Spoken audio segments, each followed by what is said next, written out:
Welcome back guys to another Pokemon battle video. Today I'm going to be using the exact same team as yesterday's video, and with that being said, we're going to jump straight up into the battle. I just had this battle a few minutes ago. The beginning is kind of a stall, but the end justifies the means. As you'll see, he's going to begin with his Spiritomb as I'm going to bring my Ferrothorn. I just want to set up the Stealth Rocks. Again, the problem is though that even though I see that he doesn't seem to have a spinner or a defogger on his team, so I'm going to be able to set up the rocks easily.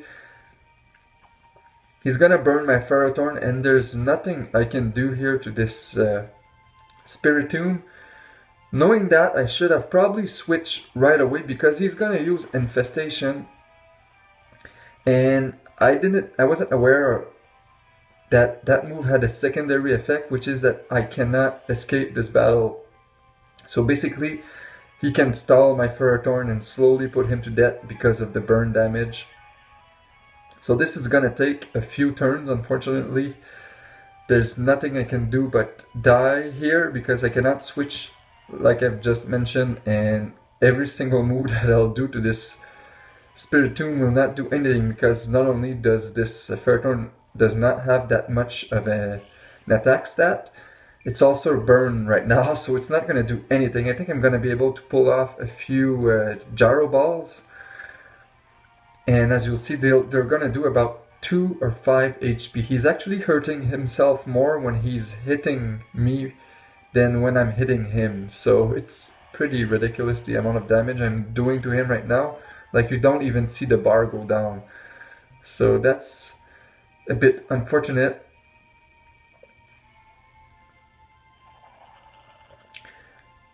But he is gonna be able to kill me again. Look at that damage by the Gyro Ball here. I think it does 1 HP, which he recovers easily with his lefties after that. And look, he's doing more damage now by hitting me. So I really should have thought that more, but then again, I just didn't want to switch in something else. Even with the Thunder Wave too, you can see this guy is actually faster than me, or I think it's a speed type because sometimes I attack first and sometimes he attacks first, so it's pretty fun to see. Here my plan is to Mega Evolve and use Dragon Tail to kick him out. But he actually attacks first again, so I'm not sure if this guy has Prankster or if he really is fast. I don't know much about Spiritomb. I don't think he's really fast, so he probably has Prankster, which would explain why he attacked first.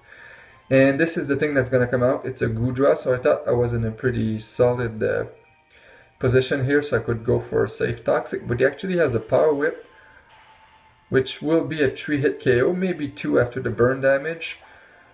So I am going to be able to poison the guy, which is pretty good.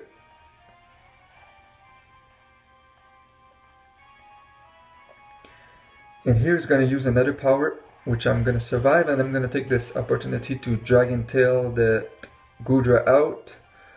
I know that when it'll come back, it'll take more Stealth Rock damage, and I'm not really in a comfortable position because the only attacking move I have for it besides Dragon Tail is Scald, which will not do much, but unfortunately it goes right back into the Spiritomb. And there's not much I can do to this thing. I can try to hit him with a Scald, but as you saw earlier, he has the Protect, which I completely forgot about during this battle. As you're about to see, I went for the Scald, he wants for the Protect. If I would have known about that, I would have switched this Blastoise and saved it for later, but I completely forgot about the Protect, and I'm just gonna die here to the burn damage, so that was a smart play on my opponent's part. I just basically wasted my Blastoise. I'm gonna bring my Chandelure here, hoping to kill it with an Overheat, but he has the Sucker Punch, which I guess I don't know much about Spiritomb. It's probably standard, everybody has it, but it kills me. It's a crit. I don't think the crit mattered because it is super effective in stab, but I should have known about that move. Felt pretty dumb. So I'm going to bring my Pikachu here, and with a Volt Tackle, I'll might be able to kill him. I am not. He lives with about 2 HP. And he goes for the Will-O-Wisp. Thankfully for me, he misses. And he also gets the Parallax there, as he probably went for the Sucker Punch. And I'm gonna go for another Volt Tackle. So he probably is not Prankster there, as we saw, because he went for the Will-O-Wisp and still attacked second. So I don't know how he outsped my Blastoise when he's paralyzed. Maybe he's not affected by that or something. I'll have to check out what his abilities are and his stats later. So he brings his Goodra here. I was pretty sure that with a Volt Tackle and the poison damage, I could maybe take him out this turn. Unfortunately, that's not the case because he does resist the Volt Tackle, but as you see, it still does around 55% to that Goodra, which is pretty huge. It's Goodra or not, or more especially no, actually has the same base defensive and special defensive stats. So that's just how to show you how much a Light Ball Volt Tackle does. So I'm gonna bring my Guacamole here. My plan is simply to U-turn out and kill this Goodra. I do not want to stay in there because I am Choice Banded, so I do not want to commit to one move right away.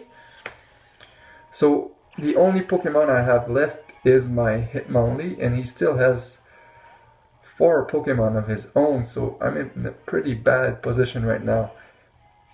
Plus, he also reveals that his next Pokemon will be the Gyarados, which carries the Intimidate, which means that I cannot stay in there with my Hitmonlee because I need this Hitmonlee to have any kind of chance to win this battle. So I'm gonna bring my Guacamole back, and he's gonna go for a Waterfall, which will not kill, but it does reveal to be a 2-hit KO. And here I go for a Choice Banded Stone Edge, which would have destroyed this Gyarados. Unfortunately, it is Stone Edge, so it does miss occasionally, and he's gonna be able to take me out with the Ice Fang.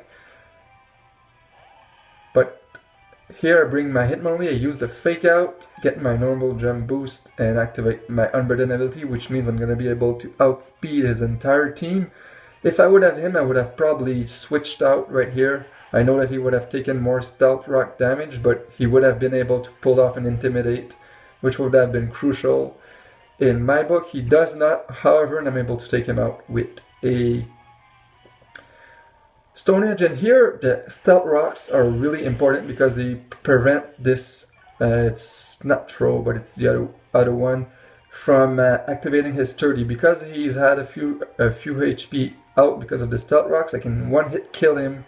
If that wasn't the case, he would have lived with Sturdy and probably take me out because I'm at -1 special defense and defense right now. He does reveal that he has the Mega Houndoom. It doesn't matter. I'm going to outspeed, and close combat is a one-hit KO easily.